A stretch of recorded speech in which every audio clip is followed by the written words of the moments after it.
Section 8.4, Adding and Subtracting Radical Expressions. So in this section, we're going to look at now the other operations of adding and subtracting, where we handled addition or multiplication and division in the last section. The idea here is that we can combine like terms with radicals just like we would do with variables and exponents. So something like 4 square roots of 2 plus 3 square roots of 2, we could think of the radical as like our variable, as like x. If we were to do 4x plus 3x, we'd get 7x. So we can do the same thing with the radicals. We could think of this as go ahead and combine the coefficients out front, the 4 and the 3, and whatever we get, we're going to stick that in front of the square root of 2. So 4 square roots of 3, or 4 square roots of 2 plus 3 square roots of 2 gives us 7 square roots of 2. Okay. And it'll work even if you have different kinds of roots, cube roots, for example, on the next little problem. 5 cube roots of x minus 3 cube roots of x. Well, we could take that as 5 minus 1 cube roots of x. So that's going to end up equaling 4 cube roots of x. Okay. So the idea here is that with variables, when we're combining them, they would need to have the same base and exponent in order to combine. You could add an x squared and another x squared, or you could add an x term with another x term, but it had to have that same exponent. Radicals, the same idea here. We need to have the same type of root and the same value under the root in order to combine. Okay? So just like 2x squared plus 7x squared, they both had to be x squareds in order to combine that to get us 9x squared. Same idea here. We need to have something like 2 square roots of 5 plus 7 square roots of 5 in order to get something like 9 square roots of 5. Okay? It has to be a square root, and it had to be a 5 under both roots, under both radical symbols. Alright, so let's look at our first example. 3 square roots of 24 plus square root of 54. We cannot combine these as they are right now. Even though they're both square roots, we need to have the same value under the root. So we can't combine them how they are now, so what we want to try to do is break these down like we did in 8.3. So we want to break these down into factors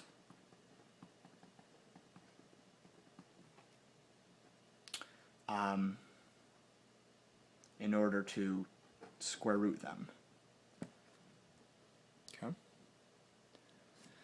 So we can't square root 24, we can't square root 54, but we can break them down into terms of something that could be square rooted. Okay, 24 we can break down as, well, 3 out front, but so 3 times the square root of 4 times the square root of 6. That gives us 24.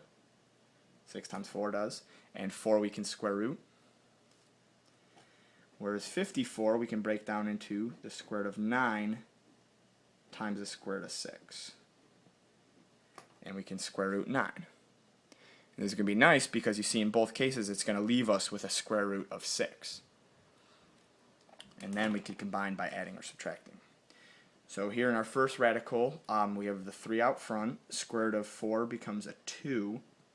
So that's going to be 3 times 2, and then the square root of 6, plus 9 square roots into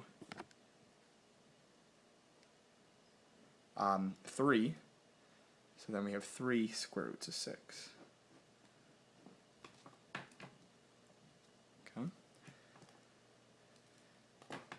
So simplifying that first expression, 3 times 2 gives us 6.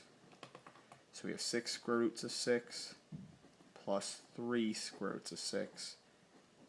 And now this is in a form that we can combine. Okay? The 3 times 2 gives us 6 square roots of 6 plus 3 square roots of 6. They're both square roots. They both have the value 6 underneath the square root. So we can go ahead and combine these like terms. 6 square roots of 6 plus 3 square roots of 6 gives us 9 square roots of 6. Okay. Alright, great. So that's our answer on that one. Our next example throws some variables in. We have 2 square roots of 20x minus the square root of 45x. Well, can't square root 20, can't square root 45, but once again we can start breaking things down so that we can. So this is going to equal 2 times, 4 times 5 will give us 20. And we can square root of 4. So we can break that down into square root of 4, and then times the square root of 5, but we'd also have to have that x in there. Okay, we can't break down the x. The x is a single power. The square root is an index 2, so there's nothing we can do with that x. Minus, can't square root 45, but we can square root 9, and 9 times 5 gives us 45. So we can break that expression down into the square root of 9 times the square root of 5x.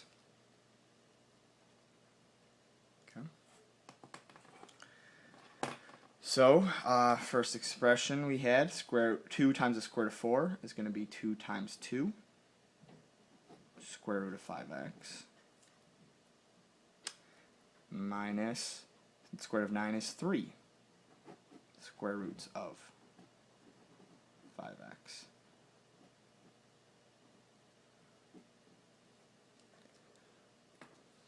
Okay.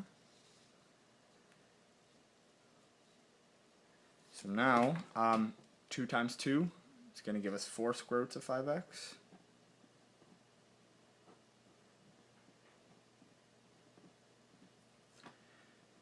Minus 3 square roots of 5x. And now we have the same value underneath the radical, 5x and 5x. They're both square roots, so we can go ahead and combine these things. So 4 square roots of 5x minus 3 square roots of 5x leaves us with 1 single square root of 5x.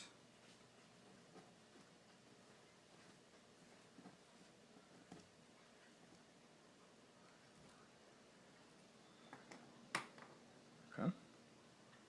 So that problem is finished there. Okay, let's look at our last examples on the page. So here we have 4 square roots of 3 minus 4 square roots of 5. And they both have a 4 out front, which actually has nothing to do with the problem at all and whether we can simplify. They are both square roots, but they're different values underneath the root, 3 and 5. We can't break down 3 and we can't break down 5 because neither of those have any other factors in them that could be square rooted. So in this problem, actually, there's nothing for us to do. Okay, we can't simplify.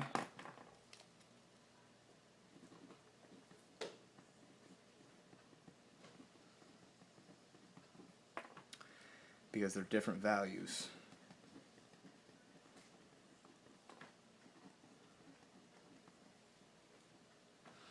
Under the roots.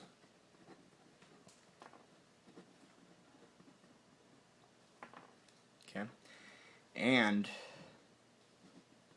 those values won't break down anymore.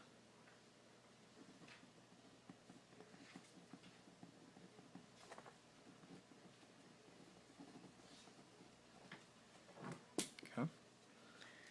So even though they're different values, it didn't stop us from handling our first example with the square root of 24 and the square root of 54, or our second example with 20 and 45.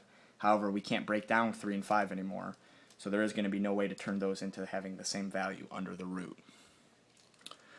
So that problem's done. Just say you can't simplify it.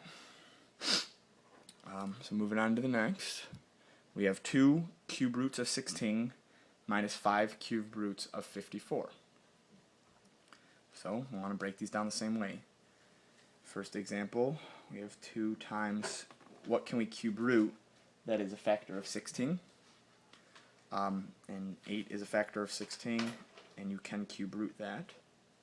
So 2 times the cube root of 8. So 8 times 8 times 2 will give us 16. So I kind of covered that up.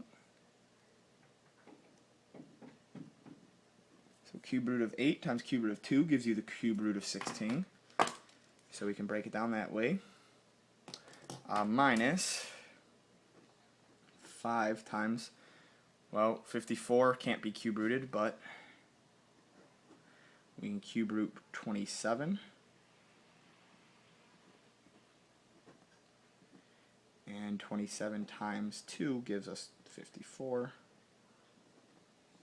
So we can break that down into the 5 cube roots of 27 times cube root of 20, or cube root of 2. Okay. So then here, start actually taking these roots. Cube root of 8 is 2, so we have 2 times another 2 out front, times that cube root of 2, minus 5 times cube root of 27 is 3, times that cube root of 2.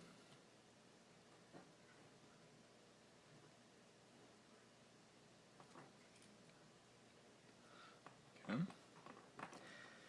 So then we can take that 2 times 2 is 4. So that equals 4 cube roots of 2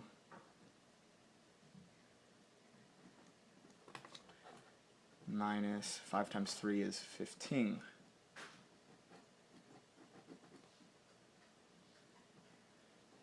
Cube roots of 2. Okay. Now that we have them both broken down and they're both cube roots of 2, we can simplify with adding and subtracting. 4 minus 15 gives us a negative 11. So negative 11 cube roots of 2.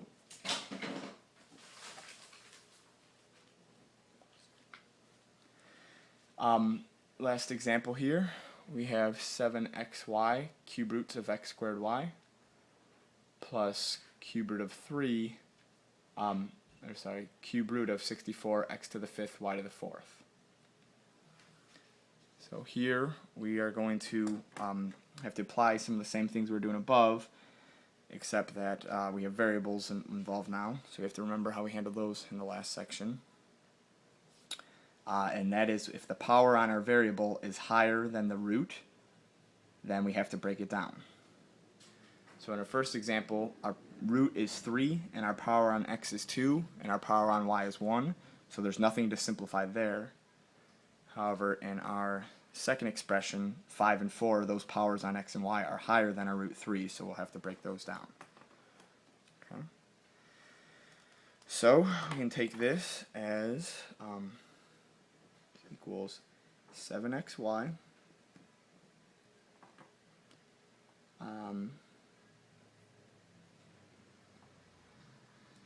cube root of x squared y plus, well, 64. We actually can cube root 64. That will give us 4. So we'll just cube root that. And now we want to break down x to the 5th in terms of something that could be divided by 3. So we want to rewrite this as the cube root of x to the 3rd, and then a cube root of x squared, because that would give us x to the 5th. And then same with y to the 4th. We want to break it down as the cube root of y to the 3rd, and then we would need the cube root of one more y factor to give us y to the 4th. Okay. So now let's rewrite what we have here. At 7xy, this still hasn't changed. Cube root of x squared y plus, that gives us 4.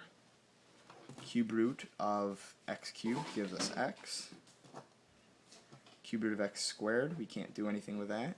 Our power is less than our root, so we're good there. Cube root of y cubed gives us a y. And the cube root of y.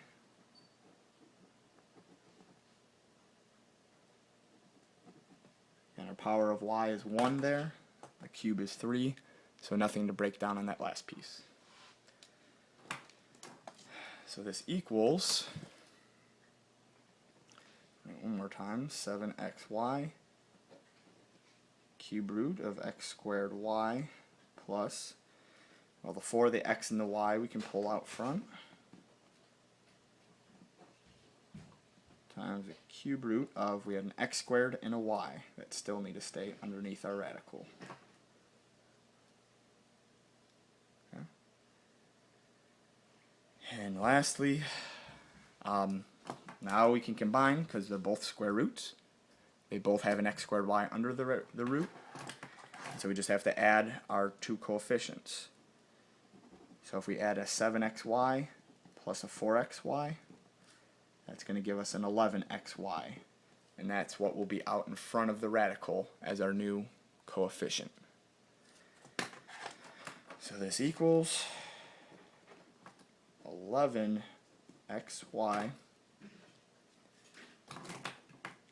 cube root of x squared y. Okay. So 11xy cube root of x squared y.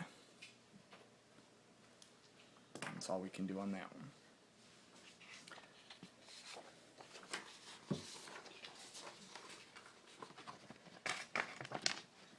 Then finishing this up on the last page here. Let's look at how we can handle these with fractions. Okay. We have 2 square roots of 75 over 16 plus 4 square roots of, or 4 square root of 8 over square root of 32. We can break this down by applying that square root to the numerator and denominator. So that will give us 2 square root of 75 over the square root of 16 plus 4 square root of 8 over 32. Okay. So the first step, I just applied the square root to the numerator and denominator.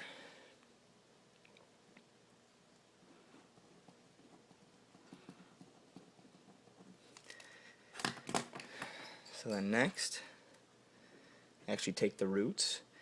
Well, we can't square root 75, but we can break that down into things that could be square rooted. 25 times 3. And then 16, well, we can square root. That'll give us 4, but we'll do that all in the next step. Plus 4. And we have the 8 we can break down into the square root of 4 times the square root of 2. So that we can square root the 4. And then that 32, which I forgot to put the root on, we can break that down into square root of 16 times the square root of 2. Okay. So here I just broke down the roots.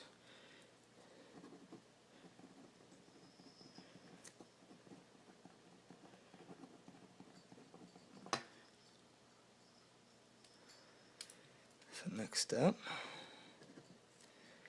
up top I have 2 times that 5 when you square root 25 times the square root of 3 all over square root of 16 is 4 plus that 4, I'm just sticking it in the numerator, times the square root of 4 is 2 times the square root of 2 all over 4 times the square root of 2. Okay. And at this point, before we combine anything, we could go ahead and reduce fractions. Okay. So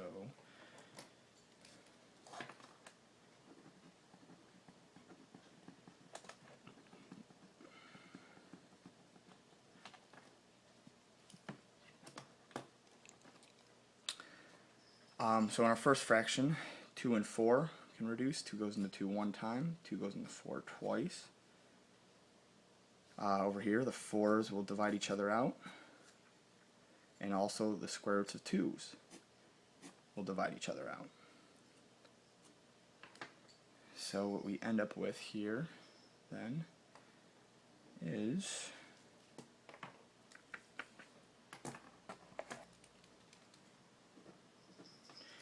five square roots of 3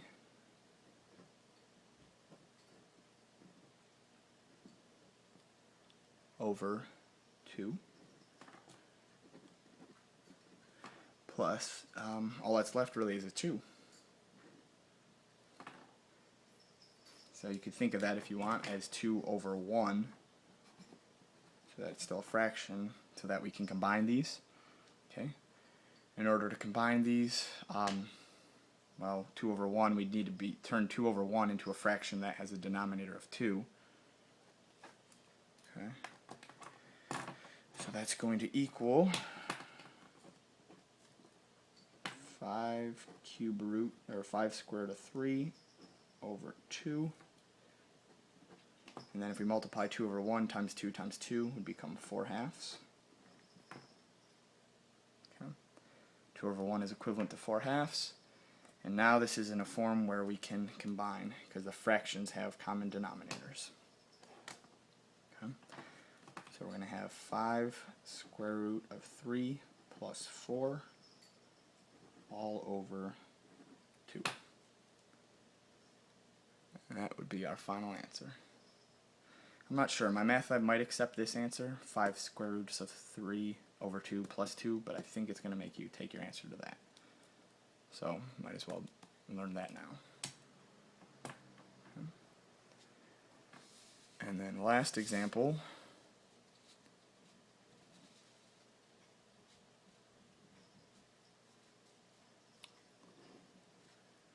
Oh, we can't combine this, again, because we have a square root and something without a square root. Yeah, you can't combine anything at that point. So last example, 10 cube roots of 5 over x to the 6 minus 3 cube roots of 4 over x to the 9th. Want to start breaking down things in terms of cube roots. So, we can write this as 10 cube root of 5 in the numerator over the cube root of x to the 6 in the denominator minus 3 cube root of 4 in the numerator all over cube root of x to the 9 in the denominator.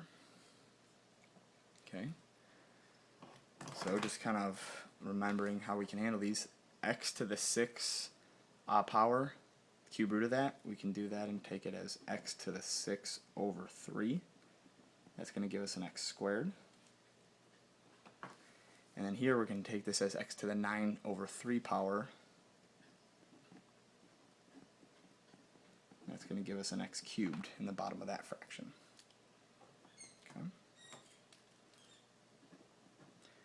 So this is going to give us 10 times the cube root of 5 over x squared minus 3 cube root of 4 over x to the 3rd. And now we would need to come up with a common denominator in order to add or subtract these. So since we're subtracting, we need that. And our lowest common denominator, our LCD in this case, we have an x squared and an x cubed. We could just multiply this by one more x to make it become an x cubed. So x cubed will be our LCD. So we want to multiply this first fraction times x in the numerator and the denominator, or denominator and numerator, because we have to multiply both, and we're converting a fraction. So this becomes 10 cube root, 10x cube root of 5 over x to the 3rd minus 3 cube root of 4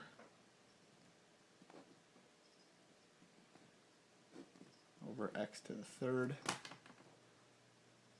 And now what we have to do is throw this into one single fraction. Because this is going to equal 10x to the third, 10x cube root of 5. Gotta be careful not to make the mistake I did there. Minus 3 cube root of 4 all over our common denominator, x to the third. And at this point, you'd want to try to combine your numerators terms, but you can't combine the numerators terms because there's different values underneath the root. We have a cube root and a cube root, but it's 5 and 4. So we can't combine those, so we'd be done at this point.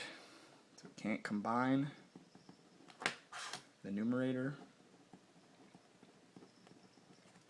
terms because different values under the root.